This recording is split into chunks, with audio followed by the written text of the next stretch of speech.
Okay, so it's Sunday the whatever, but we're 6 days from the start, so that means it's the 22nd. Dan the man, good to see you, mate. Yeah, good to see you. This guy's from Adelaide, my hometown as well, and he's got a beautiful 580 Immortal game. And we're just going to do, this is the first of the run-throughs, profiles and stuff like that. So so you must be feeling pretty good because you were pretty stressed getting here, lost the boat, lost bits and pieces and time running out, and you're here, so that's good. Absolutely, yeah. So the boat was supposed to be here around about 6 weeks ago, or 7 weeks ago now, and it rocked up 1 week ago. So what we thought we had 6 weeks to do, we've had 1 week to do. So. Okay, very cool. All right, well, we're just going to go through the whole lot. I'm going to take the camera from Jane so we can angle it the right way. Let's go down and have a look. So we all know about the 580s, and this is a pretty good example. It's looking really slick. What was your what was your biggest challenge about this whole deal building? Forget about the challenge. Well, for me, when the plans came out back in 2020 or whatever it was, I had no boat building experience whatsoever, and so for me, trying to build a boat was a massive challenge because I'd never built anything in my life. So the biggest story is I never even knew how to use a plane, so I was YouTubing how to do that sort of stuff. And so the first year was very challenging because a lot of my time was spent just planning and trying to learn things. So after that, things wound up a bit. But we've got the end product here now, and I'm really excited and very proud for what I've done. Yeah, it looks pretty good. What for the build? What do you reckon was the toughest challenge? You know what I mean? Sanding is always always on the grinding. It's always the challenging bit, especially like where we built the boat in our carport. We had about 200 mil on one side, so I would be there, right trying to get into one side of the boat. Torture boarding. Torture boarding. The hull looks pretty good to me. So, but I learned everything. And some of the days, like the fiberglassing, Nikki and I did a 24-hour day once. We spent 24-hour day. We did the fiberglassing all in one day, but we didn't want it to dry, so we just kept going until. Who was helping you? Anyone helping you? My wife. Yeah. That's it. Yeah. Well, Tommy Crabb, he helped me for the start. For the first 10 or so hours, and then we left us to it. So. She's a champion, I got to tell you. Yeah. We'll grab her. It's a long story. Gone, yeah, okay, cool. so that's your fond memory, torture boarding. Yeah, and all that torture sort of boarding. Stuff. Yeah, certainly. Okay, so you got a Sheldon rig. That's pretty straightforward. Yeah, you got the EVA foam. Yeah, EVA foam. So this is the CDEC foam that you recommended after doing the first transit. Is it the real deal from America? Yeah, that's it. Yeah. Because bought it straight from America. They have. Yeah, it only seems to be you can get that in America, but I got it imported from America because I wanted to make sure we got the right stuff. I better be careful what I say. Yeah. It's not an ad. They don't support us. No, but it is, okay. On a little boat, it's so critical because you're on your knees and crawling around and stuff like that. Yeah, it's one of the best decisions I know I've made. Like I've been up on the deck a bit now. I can talk a bit about that later with my furler, but when I was up on the deck and just having that underneath me, I felt really secure and safe and comfortable. So too true. Tell us about this. This is an eye opener for me because I should say our partners in electric outboards. In fact, all of the outboards got to be electric. We don't allow any hydrocarbons on the boat for that. But so E-Propulsion is our partner. But nonetheless, this is a new one. Tell us about it. Yeah. Well, so I had a Torpedo originally. It was my dad's, and I didn't want to. We weren't allowed to put any lithium in the containers, and so I ended up selling that one in Australia and got a brand new one sent to Spain for me to pick up when I arrived a couple of weeks ago. Yeah. And it wasn't until I unpacked it literally last week that I found out it was unfortunately damaged in transport. And these guys, I got straight onto them and they offered to help me out. And that comes from Slovenia. So I was thinking, there's no way I'm going to get this here in time. Just pick it up. And here we go. It's just like a bloody fin that hangs off the back of the boat. Yeah, one of the it's other just a single fin, so it's an integrated battery all in one. It's not as light as you made it look then, but it's... No, it's a little bit heavier than what you think, but it's still, I think, one of the lightest in its classes, and it's just got the single connection point up here. And the controls here, and then you've got your kill switch just attaches there, and that's it. It's very simple. It's just got two buttons and whatever. So, all right, that's enough of a plug for Remo. That's right. Yes, that's enough.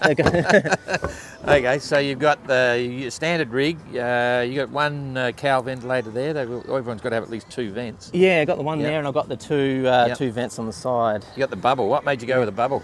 I thought it was cool to start with, and after seeing yours, that's probably the biggest thing. But it made sense to me that I can, if I'm asleep, I can just quickly wake up, and if there's noises or even just wanting to see what the rigging's doing or what the sails are doing, I can have a quick look through there rather than having to get up on deck. So I'm a big fan of bubbles, as you know. And the story for that one is a pretty funny one. I actually got it from the Sydney Aquarium, which was pretty funny. So It was supposed to be for the fish, for the kids look through the hole. Yeah. And they had some spares there, so I got it pretty cheap, which is pretty cool. That's a classic. So it's a fish bubble. Yeah, it's a fish bubble, yeah. Bloody hell. All right. And so the other funny part about this is, so one design class, but there's enough room to customise certain things for you. What's special about this? So you obviously haven't got the standard sliding companionway, but everyone's going for full hatches and stuff. Yeah. So the biggest thing for me, like I haven't gone with a Traveller. Yeah. So I've just got the connection points here, so I wanted to keep this as open as possible. Yeah. And obviously not racing around the cans. It's I'm not going to be working a Traveller, so I'll just essentially clip it onto wherever I am. And if I'm going way outboard, I can clip it right on the outside of the boat and get the sail right out the side and open this right up.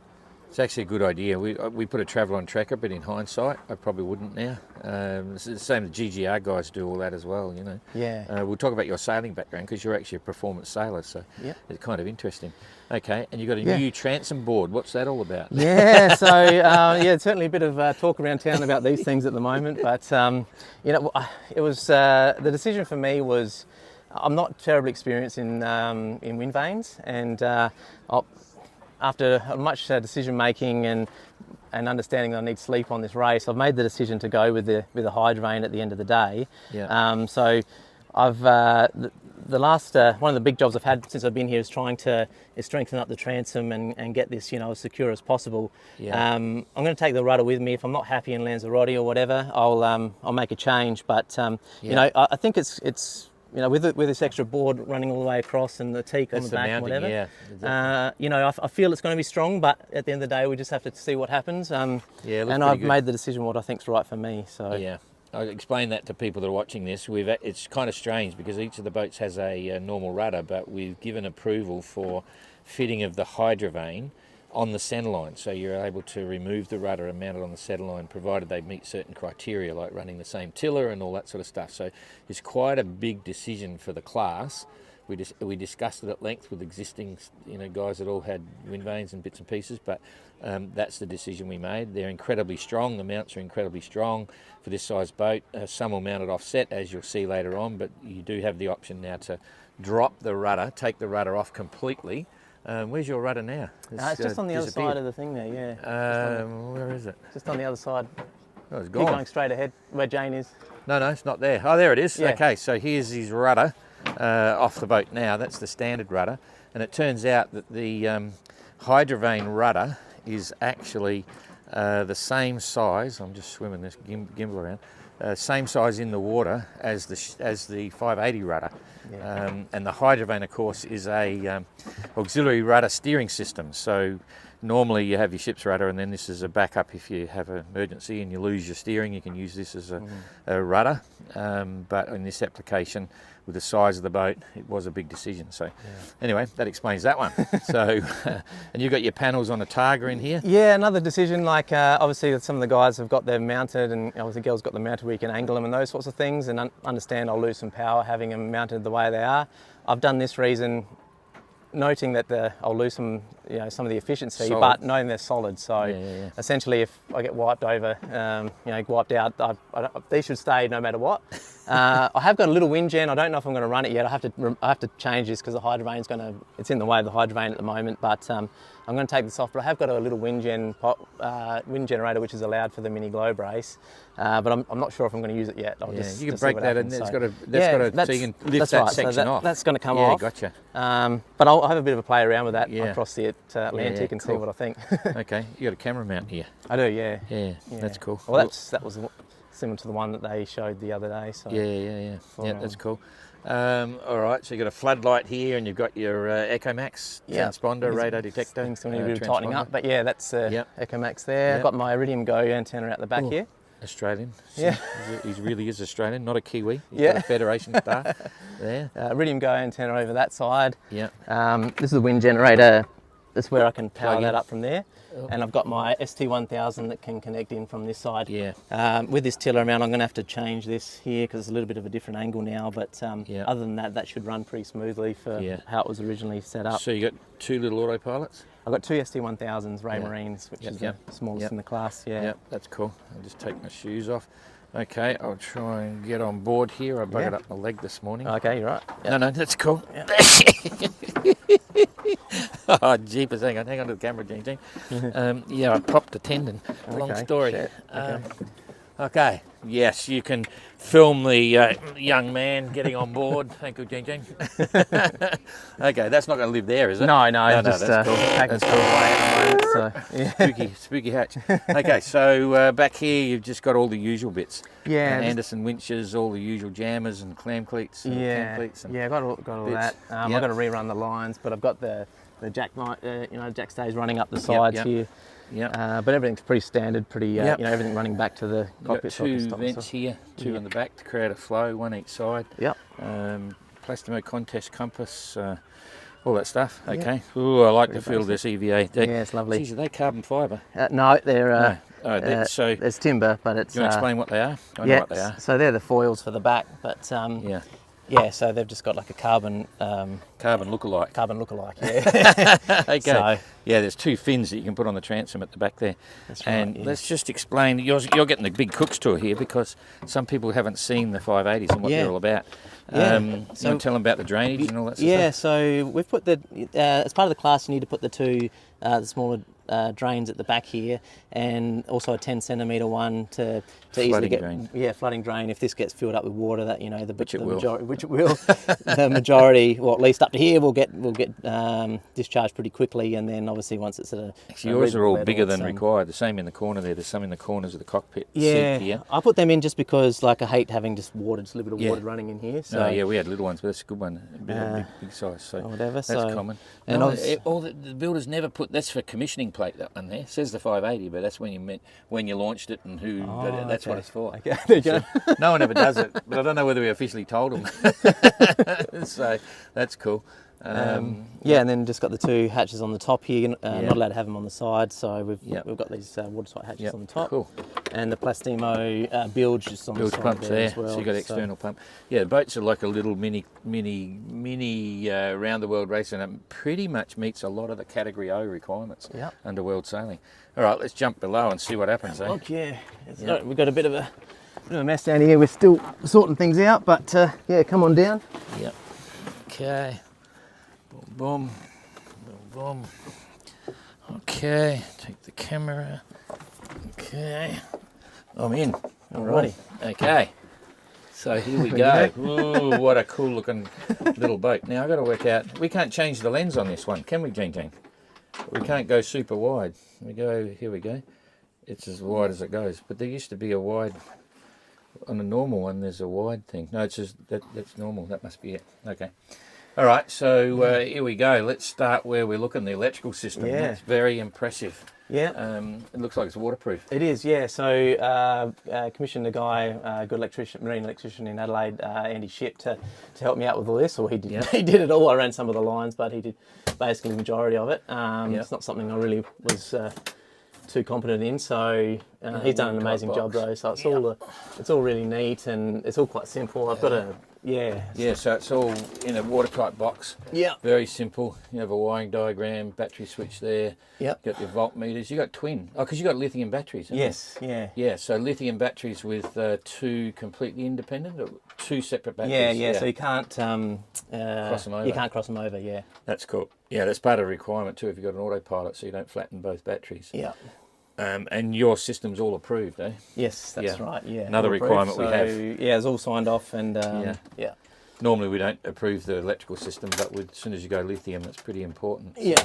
So that's cool. And then, but all the standard sort of stuff, it's all very simple. The VHF, we've got some DC, USB charging, and the cigarette lighter type style. Yeah. VHF, which is sort of behind you. Yeah.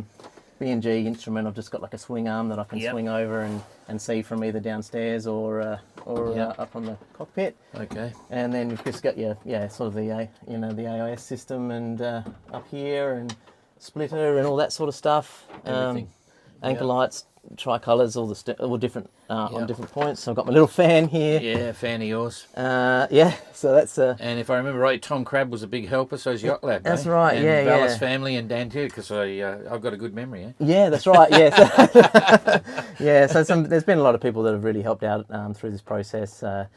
From family to friends, and everyone. It's been a big community in Adelaide, and it's really growing. So everyone in South Australia is sort of behind me now, which is really cool, and Australia. But yeah, it's exciting, and I'm really happy to have everyone help me out and be part of the journey. The Adelaide thing's crazy, Because that's my hometown. I was a member of the squadron for like, I don't know, 20 years or something, for forever and a day. Yeah. And now we've had Adelaide entries in the GGR and the OGR, and now in the MGR we've got an Adelaide entry again too.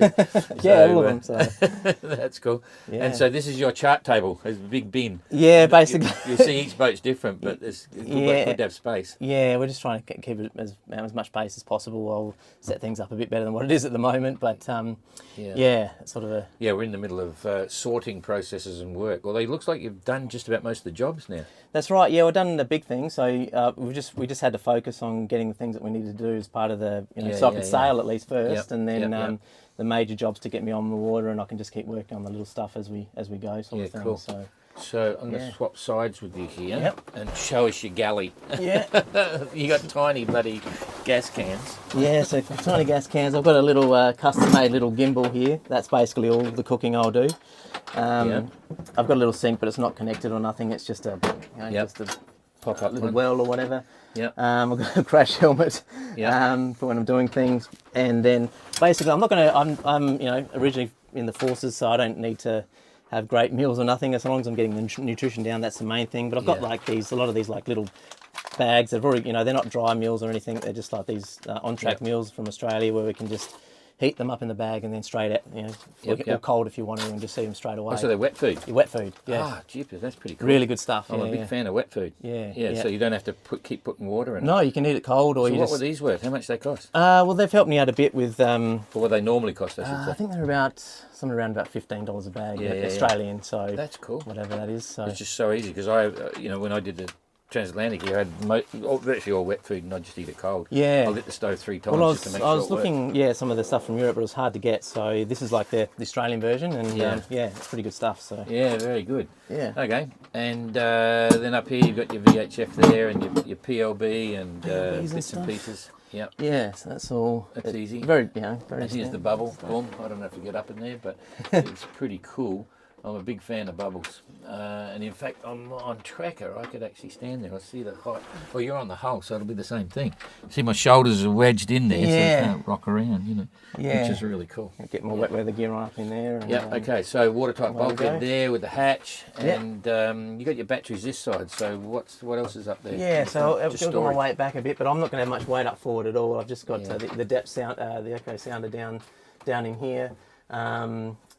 Mostly it's just going to be sails and a bit of light storage. I do have an anchor up there, but other than that, it's mostly light stuff. I'll play around with the weight as we go, but I'm kind of trying to keep not too much weight up there at the start. With just storage for ropes. Fishing gear. Yeah, it's not a holiday. It's a serious race. Jeepers. Yeah, I'm from Port Lincoln, so I can't help myself. Boy, Adelaide Timber Boatworks, Jump Ship Brewing, Business Supporters, the Yacht Lab. Oh, that's the business supporters. That's your business supporters. There's just got a whole bunch of others as well, but a whole bunch David of Gosden. Jeepers, I know him. That's from a long time ago. Jeepers, he's an Adelaide guy. No, that's another guy, Dan Gosden, one of my mates. Oh, Dan Gosden. Yeah. No, there's a David Gosden on it. Anyway, that's cool. All right, so and these are pump up. This one's a proper mattress. One that I had at mattress. Yeah. That was just a pump up I got from. That's a bit like I just realised I'm sitting on a big cushion. I'm thinking, what the hell? Yeah, that's. And you got watertight bulkhead there. Watertight bulkhead. Yeah, there is a little hatch that I can sort of stick my hand through if I need to. And there's your life raft. Have you done you've done your 15 seconds, haven't you? Yeah, 8 seconds. Okay. So we let them keep. There's a special life raft. There's a Plastimo life raft developed for the Class Mini 650s. So you're allowed to keep them inside, but you've got to get them out and over the side within 15 seconds. So we test everyone to make sure they can do it. So that's cool. Okay, so just now I know you've done the Melbourne Osaka race. Yep. That's the big thing. I think that's the first time I actually saw you or got to hear about you in the Melbourne Osaka race. So you're a short-handed sailor. You're a racing performance sailor. Tell us the transition from all of that to Mini Globe Race.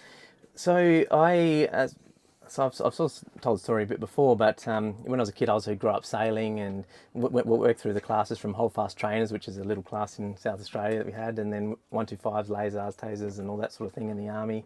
But I really had dreams of doing a few races, one in Sydney Hobart, the Melbourne to Osaka race, and obviously an around the world race. And it was with my grandfathers that back in the day I used to sit on the laps and we'd watch. This is back in the late '80s and early '90s, and he'd tape all these videos. And when I'd go around there, we'd watch them all. And I always had these dreams as a kid that I would do these races. But in the army and life gets old, and ended up sort of putting it to one side. And then it wasn't until my grandfather passed away, I was like, and I'd been doing some other endurance stuff with running and whatever, and I was like, you know what, I'm going to go and do these things that I wanted to do when I was a kid. So this was back in 2016, and I've just been working on achieving my goals since. So I managed to get the Sydney Hobart race done. Melbourne to Osaka was the one to see whether or not maybe I'd be capable of doing an around the world race. But then after the Melbourne to Osaka, I was like, well, that's the next goal is around the world. But I looked at different classes, like the class, the 40 footers that go around the world and that sort of thing. But the biggest thing for me is budget, and I didn't have the budget to do any of these races. And even Golden Globe race was probably a bit too difficult for me. Wrong. You just want extreme adventure. So yeah, well, that's maybe another one. But, yeah, but then once that once the class plans came out, I was like, hang on a sec. Is this a joke or is this real? Yeah, and it really excited me. One, because it was affordable. Two, because my grandfather was a boat builder, but sort of lost his skills somewhere down the line. And it's like, you know what, I'm going to give this a crack and see how we go. But also, it hasn't been done before. So one of the big things for me and what excites me is that it hasn't been done before. If this race had already been raced, then it probably wouldn't have the appeal it does for me now.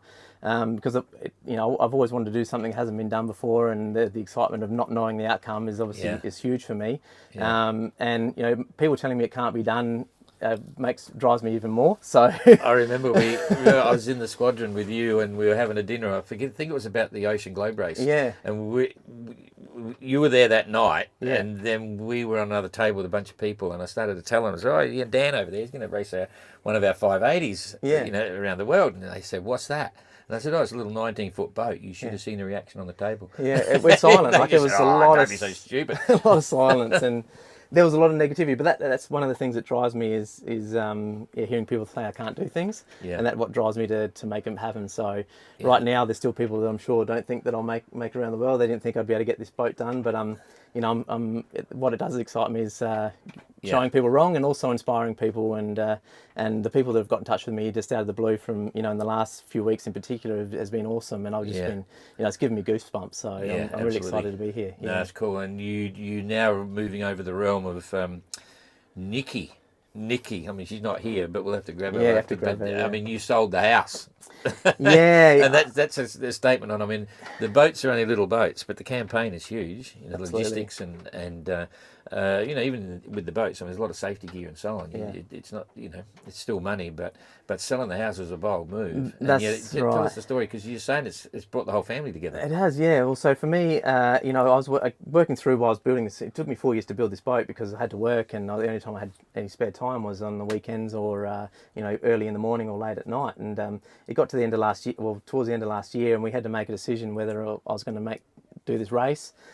Which meant to do this race I had to focus on it full time, which meant quitting my job, and then quitting my job meant we don't have the money to afford the mortgage in the house. So we had a lot of discussions with Nikki, and a lot of people, people say it's selfish and all these sorts of things, but Nikki is my biggest supporter, and my family are my biggest supporters. And if I didn't have her support, I wouldn't be doing this race.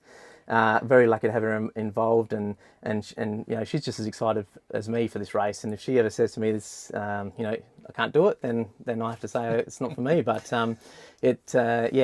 having her on board is just amazing. So. Absolutely, she's like me. I'm excited about it. I'm not even doing it. But anyway, that's a big part of the whole deal. There's a lot of time involved. There's going to be the next 15 months you're on the water sailing. Yeah, it's 15 months. It's a huge commitment. And it was only 4 months ago we had 18 people trying to get there. Now we've got 15 for the mini globe race, and we've got 12 for the Transat. Yeah. And if you look at a year before, I mean, we were potentially swamped with entries, but now we've come down to the hardcore 15. Yeah. So it's a credit to you all. And as I said, it's required a lot of sacrifice, and that's where the name come into it. Immortal Game is chess is one of the things I do with my son, and Immortal Game is a game from the 1800s where the most famous chess game in history, where a guy sacrificed his major pieces to win the game at the end of the day. And for us, it's been about making sacrifices, not necessarily to win the race, but to achieve the goal of finishing. So, where's your book? You got a copy of the book here? I don't think. Jeepers, you gave them all away. I did. I got one. Okay, because you've done a book as well. We'll plug it later on, but the book's cool. Okay, that's all pretty good. So thanks for the tour, the Cook's tour. I'll show you the view from outside there. There's the view. Jane's doing a runner. Look at that, she's gone already. But anyway, you button this up in a storm, and the whole thing is the boat's built to scantlings for about a 10-metre boat. They're really strong. You know, we're still getting people comments online, you know, just saying about how, I'll turn this around, before I say hello, how it's a little boat, but it's built like a big boat. Yeah, and I've sailed it so from Adelaide to Port Lincoln, I've sailed it, past Cape Spencer and had 6-7 metre seas now and tested it, and that was a big test for me to see, whether I was comfortable in getting this boat out there. Yeah. And absolutely, I felt safe in the boat. And I feel, it's definitely possible. Yeah, so very good. Okay. Yeah. That's it. Thank you, Dan the man. We've got 2 Dans, very confusing, But anyway. 2 DTs, 2 yeah, cool. DNTs. Okay, I'll... Nicky. Oh, Nicky's here. Oh, look, he's here. Come, just stick your head in the hatch, Nicky. We were just saying that that you sold the house. I was going to do a funny line then, but it might not have been so funny because you really did sell the house. I sure did. Yeah. Okay. So how you? In fact, maybe you sit over there because you've got the sun behind you and it's a bad look. So how are you feeling about this whole thing? Yeah, good. Hang on, I've got to control the camera. Here we go. Rightio. I'm excited for Dan, a little bit nervous, but it's definitely something that we've been trying to achieve over the last 4 years, so we're ready now, cool. which is good. I think the kids are nervous, but we are also super proud of Dan and everything that he's managed to achieve so far in his life.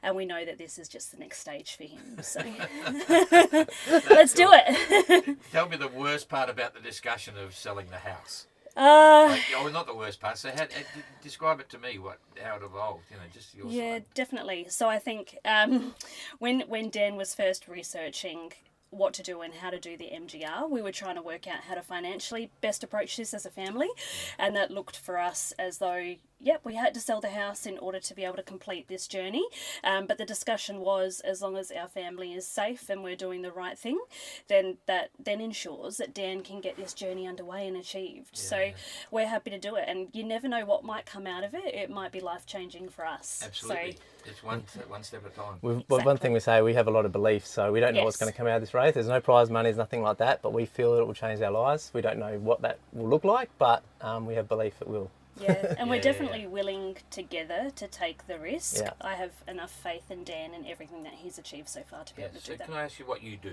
What's your other life? My other life, when I am at home, I am at work. I'm a therapist and also a stepmother as well. So our youngest is 15.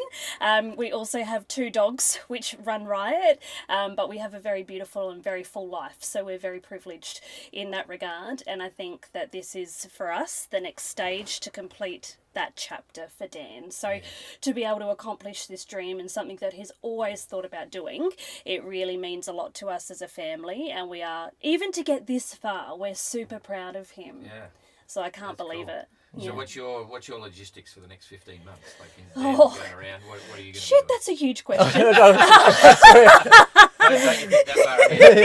I think in relation to being able to get through it, even as a therapist, our perspective is to get through every day, to knock off those small jobs and what that might look like, to then discuss the next port of call and how to negotiate that. And what needs to be achieved next is, we are very open in our communication and we do talk every day, and it's something that's needed. We have to have a certain level of trust and autonomy that Dan's going to be able to do it, but also I'm his backup if and when required. So I really take the job of campaign manager like 110%. He's a serious campaign manager. He needs to be able to do it. So I think it's just having that kind of train of thought and that motivation to get him through every day. Yeah, so the crisis management planning and training at the briefing the other day didn't freak you out? Not at all, no. We've heard this stuff before. I feel like, yeah, it's definitely, I guess our experience in our past has led us into this.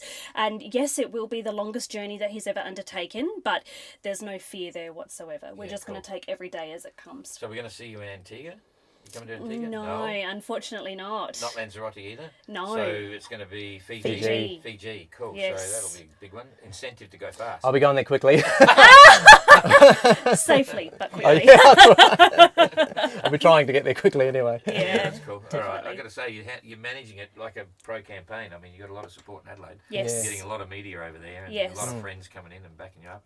And tell me how, because you guys somehow, the jeweler produced like a $30,000 or $25,000 thing. Oh, yeah. The brooch. Tell us the story behind that. And Well, then it got auctioned off or something like that. Yeah. Well, so the story of that one, it was actually a mate that I used to take prisoners around and take them to courthouses back in the day, and All your mates. yeah, it's just random. And so a good mate of mine, Andrew, I met him doing that job, and we were just friends back in the day, and I'd help him out with some physical training and things like that.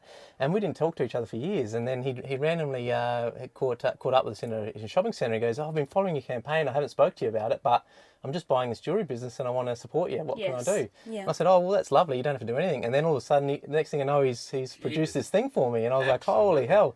And that was, with the sale of that, which funnily enough, my parents won on the auction, but Your parents bought it. yeah, well, it was an auction, and they said they didn't tell us. They said, "Oh, whatever it goes to, we're just going to make sure we're the winners, so it's going to stay in the family," which is even cooler at the end of the day. Yeah. But that money's allowed us to purchase this hydrovein, so that was Correct, it got us because to we were the trying start. to figure out how we're going to fund that, because financially it's been challenging, and that was because of him we were able to do that. So Yeah, Fair that enough. beautiful Salem brooch. Okay, that's enough.